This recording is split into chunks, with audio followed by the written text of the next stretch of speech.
आप सभी छात्रों का स्वागत है एक बार पुनः Subhash study centre YouTube channel पर। और आज के इस वीडियो में मैं लेकर के आ चुका हूं क्लास 10th के जितने भी छात्र 2023 बोर्ड परीक्षा की तैयारी कर रहे हैं और बोर्ड परीक्षा में 70 में से 65 प्लस अंक लाना चाहते हैं सामाजिक विज्ञान के पेपर में। जी हां, 70 में से यदि आप 70 अंक लाना चाहते हो तो आज का यह वीडियो आप सभी के लिए वेरी इंपॉर्टेंट है, क्योंकि आज के इस वीडियो में मैंने सामाजिक विज्ञान के सबसे महत्वपूर्ण प्रश्नों को सम्मिलित किया है जो आपकी बोर्ड परीक्षा 2023 के लिए वेरी इंपॉर्टेंट हैं। और जैसा कि मैंने आप सभी को बता दिया है कि इस बार 2023 की बोर्ड परीक्षा में सामाजिक विज्ञान के पेपर में 20 प्रश्न आएंगे एमसीक्यू।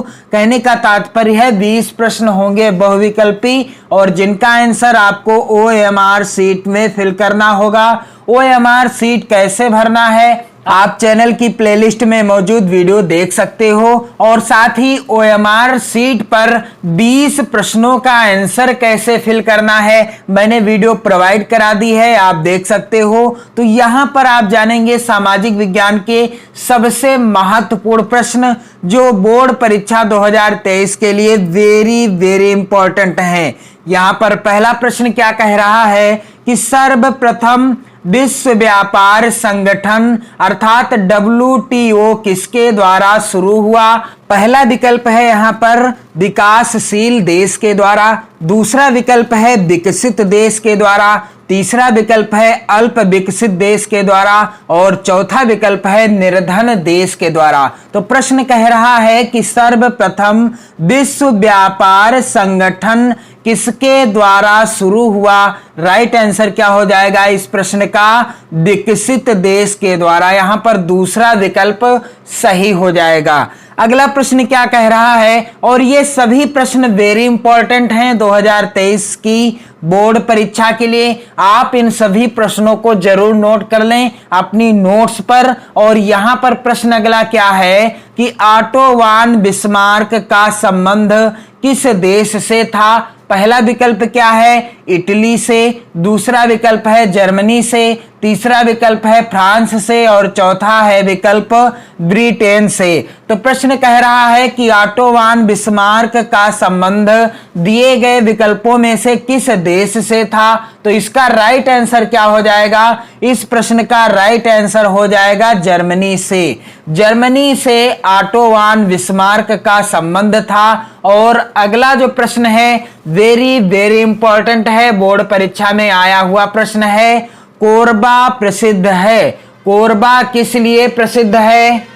पहला विकल्प दिया गया है प्राकृतिक गैस के लिए, दूसरा विकल्प है कोयला के लिए, तीसरा विकल्प दिया गया है सौर ऊर्जा के लिए और चौथा विकल्प क्या है बॉक्साइट के लिए। तो कोरबा किस लिए प्रसिद्ध है या किसके लिए प्रसिद्ध है। तो कोरबा कोयला के लिए प्रसिद्ध है। याद करने की ट्रिक क्या है, इसमें कोरबा में पहला अक्षर का है और यहां पर आंसर जो लिखा है कोयला, कोयला में भी पहला अक्षर क्या है का है। तो यहां पर आप ध्यान देंगे कोरबा प्रसिद्ध है कोयला के लिए। और अगला प्रश्न क्या कह रहा है, यहां पर वेरी इंपॉर्टेंट प्रश्न है, महात्मा गांधी दक्षिण अफ्रीका से वापस कब लौटे। यदि प्रश्न आ जाता है कि महात्मा गांधी दक्षिण अफ्रीका से भारत वापस कब लौटे तो भी आंसर यही होगा जो इस प्रश्न का आंसर होगा। पहला विकल्प क्या दिया गया है 1914 ईस्वी में, दूसरा विकल्प दिया गया है 1915 ईस्वी में, तीसरा विकल्प है 1918 ईस्वी में और चौथा क्या है 1919 ईस्वी में। तो महात्मा गांधी दक्षिण अफ्रीका से वापस भारत कब लौटे थे, इसका राइट आंसर क्या हो जाएगा कि महात्मा गांधी दक्षिण अफ्रीका से भारत वापस कब लौटे, सन 1915 ईस्वी में। राइट आंसर क्या है इसका, सन 1915 ईस्वी में महात्मा गांधी दक्षिण अफ्रीका से भारत वापस लौटे थे।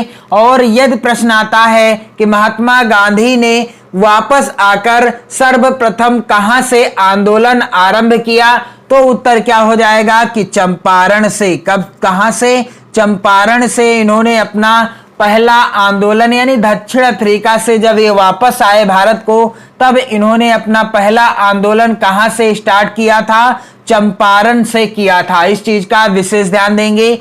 अगला प्रश्न है वेरी वेरी इंपॉर्टेंट, बोर्ड परीक्षा में आया हुआ प्रश्न है। प्रश्न क्या कह रहा है कि श्रीलंका स्वतंत्र राष्ट्र कब घोषित हुआ? यहां पर पहला विकल्प है 1947 ईस्वी में, दूसरा विकल्प है 1950 ईस्वी में, तीसरा विकल्प है 1948 ईस्वी में और चौथा विकल्प क्या है? 1945 ईस्वी में। तो श्रीलंका स्वतंत्र राष्ट्र कब घोषित किया गया? इसका राइट आंसर क्या हो जाएगा? 1948 ईस्वी में श्रीलंका को स्वतंत्र राष्ट्र के रूप में घोषित किया गया था। अगला प्रश्न यहां पर है वेरी वेरी इंपॉर्टेंट प्रश्न है। प्रश्न क्या कह रहा है कि भारत में यहां औरतों के लिए आरक्षण की व्यवस्था है। भारत में यहां औरतों के लिए आरक्षण की व्यवस्था है, यानी प्रश्न का कहने का अर्थ है कि दिए गए विकल्पों में से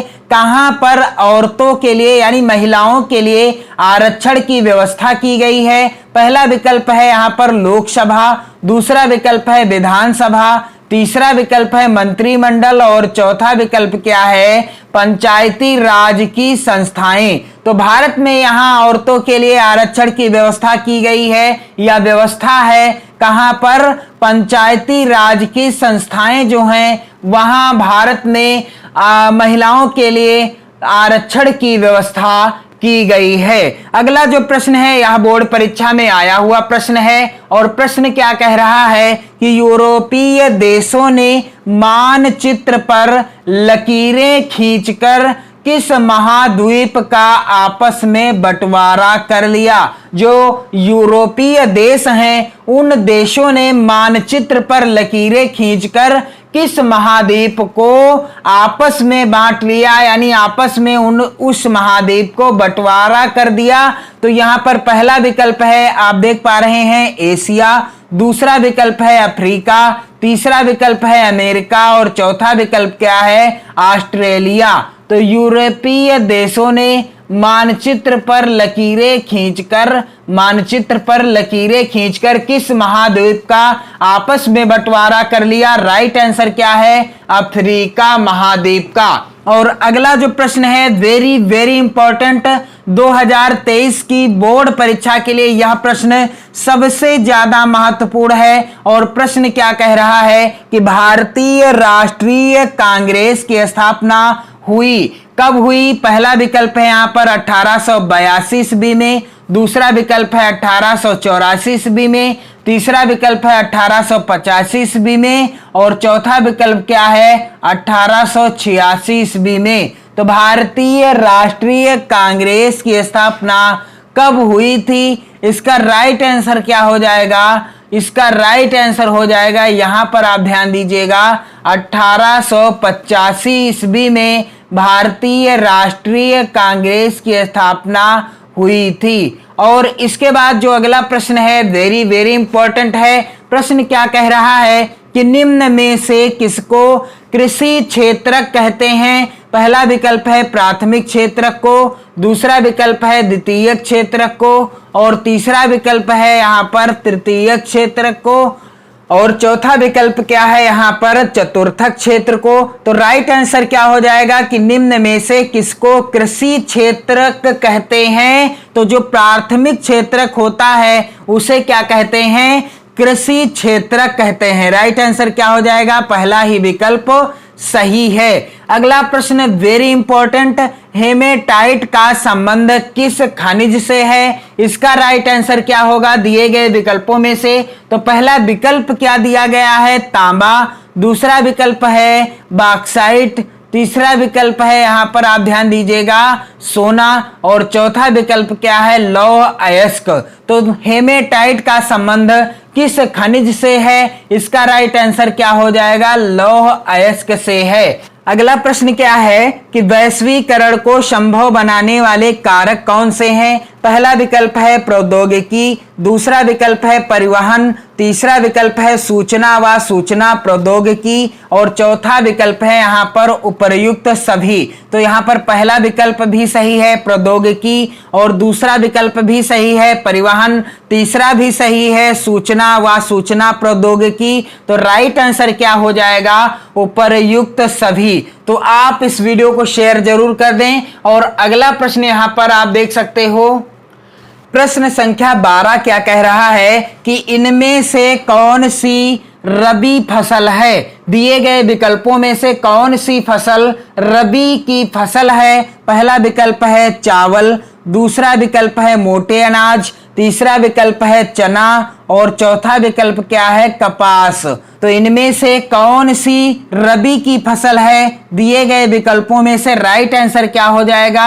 इस प्रश्न का राइट आंसर हो जाएगा चना। चना जो है रबी की फसल है। अगला प्रश्न, यह प्रश्न वेरी वेरी इंपॉर्टेंट है और इस प्रश्न को आप जरूर तैयार कर लीजिएगा। प्रश्न क्या कह रहा है कि निम्नलिखित में से कौन सा गैर परंपरागत ऊर्जा का स्रोत है? पहला विकल्प दिया गया है कोयला, दूसरा विकल्प है पेट्रोलियम, तीसरा विकल्प है सौर ऊर्जा और चौथा विकल्प क्या है? प्राकृतिक गैस। तो यहां पर राइट आंसर क्या हो जाएगा कि निम्नलिखित में से कौन सा गैर परंपरागत ऊर्जा का स्रोत है या ऊर्जा का साधन है? राइट आंसर क्या हो जाएगा? सौर ऊर्जा। क्योंकि गैर परंपरागत ऊर्जा के साधन वह साधन होते हैं जिनका प्रयोग आप बराबर करते रहेंगे तब भी ये समाप्त नहीं होंगे, और ऊर्जा के परंपरागत साधन वह साधन होते हैं जिनका प्रयोग करने से, बार बार प्रयोग करने से वह समाप्त हो जाएंगे। यहां पर आप देख पा रहे हैं अगला जो प्रश्न है, बहुराष्ट्रीय कंपनियों द्वारा किए गए निवेश को कहते हैं। क्या कहते हैं? पहला विकल्प है उत्पादन, दूसरा विकल्प है वितरण और तीसरा विकल्प है यहां पर विदेशी निवेश, चौथा विकल्प है व्यय। तो बहुराष्ट्रीय कंपनियों द्वारा किए गए निवेश को कहते हैं, क्या कहते हैं? राइट आंसर क्या हो जाएगा? इस प्रश्न का राइट आंसर हो जाएगा विदेशी निवेश। राइट आंसर क्या हो जाएगा? विदेशी निवेश हो जाएगा। अगला जो प्रश्न है 15 नंबर का प्रश्न है, वेरी इंपॉर्टेंट प्रश्न है।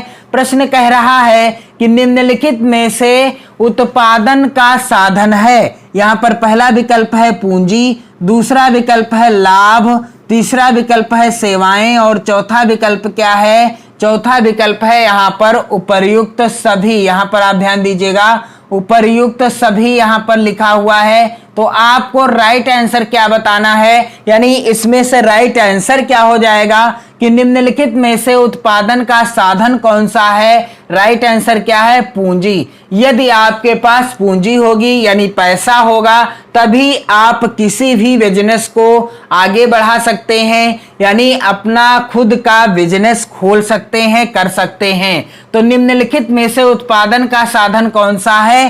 पूंजी है। अगला प्रश्न क्या कह रहा है? यहां पर आप देख पा रहे हैं सबसे ज्यादा महत्वपूर्ण प्रश्न है कि भारत में मताधिकार की आयु क्या है? पहला विकल्प है 21 वर्ष, दूसरा विकल्प है 20 वर्ष, तीसरा विकल्प है 26 वर्ष और चौथा विकल्प क्या है? 18 वर्ष।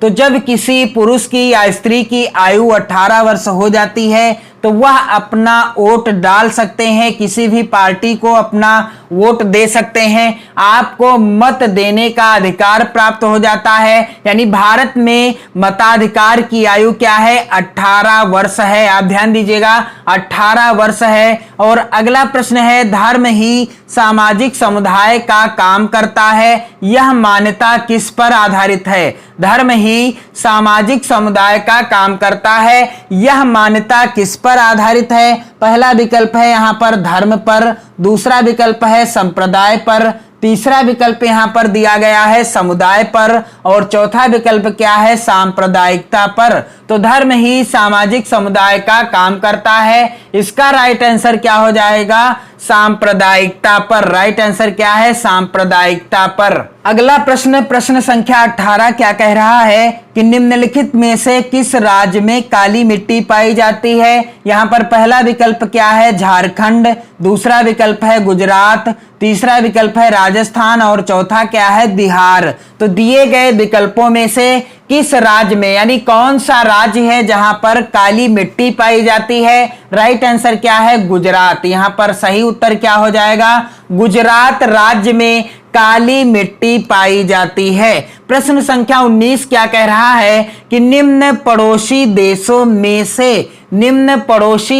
में से मानव विकास के लिहाज से किस देश की स्थिति भारत से बेहतर है? राइट आंसर क्या हो जाएगा? यहां पर पहला विकल्प क्या दिया गया है? बांग्लादेश, दूसरा विकल्प है श्रीलंका, तीसरा विकल्प है नेपाल और चौथा विकल्प है पाकिस्तान। तो निम्न पड़ोसी देशों में से मानव विकास के लिहाज से किस देश की स्थिति भारत से बेहतर है? राइट आंसर क्या हो जाएगा? प्रश्न संख्या 19 का राइट आंसर है यहां पर श्रीलंका। राइट आंसर क्या है? श्रीलंका। और प्रश्न संख्या यहां पर 20 है, करो या मरो। वेरी वेरी इंपॉर्टेंट प्रश्न है। करो या मरो का नारा किसने दिया? और इस प्रश्न का आंसर मैं आपको बता भी चुका हूं। पहला विकल्प है यहां पर सुभाष चंद्र बोस, दूसरा विकल्प है चंद्रशेखर आजाद, तीसरा विकल्प है महात्मा गांधी और चौथा क्या है विकल्प? भगत सिंह। तो करो या मरो का नारा किसने दिया था? इसका राइट आंसर क्या हो जाएगा कि करो या मरो का नारा किसने दिया? महात्मा गांधी जी ने दिया। तो आज के इस वीडियो में मैंने आप सभी को सामाजिक विज्ञान के टॉप 20 प्रश्नों को बताया है। आप इस वीडियो को अपने सभी प्यारे मित्रों में शेयर कर दें और आप चैनल के साथ जुड़कर सामाजिक विज्ञान, हिंदी विषय, गृह विज्ञान तथा चित्रकला विषय की बेहतर तैयारी कर सकते हो। और इन विषयों में आप 2023 की बोर्ड परीक्षा में 70 में से 65 प्लस अंक जरूर लेकर के आओगे, ये मेरा वादा है। और आपको इसके लिए नोट्स बनाना पड़ेगा, आपको मेहनत भी करनी पड़ेगी, आपको मेहनत और लगन से भी पढ़ना पड़ेगा। तो आप पढ़ते रहिए, मस्त रहिए, स्वस्थ रहिए। जय हिंद।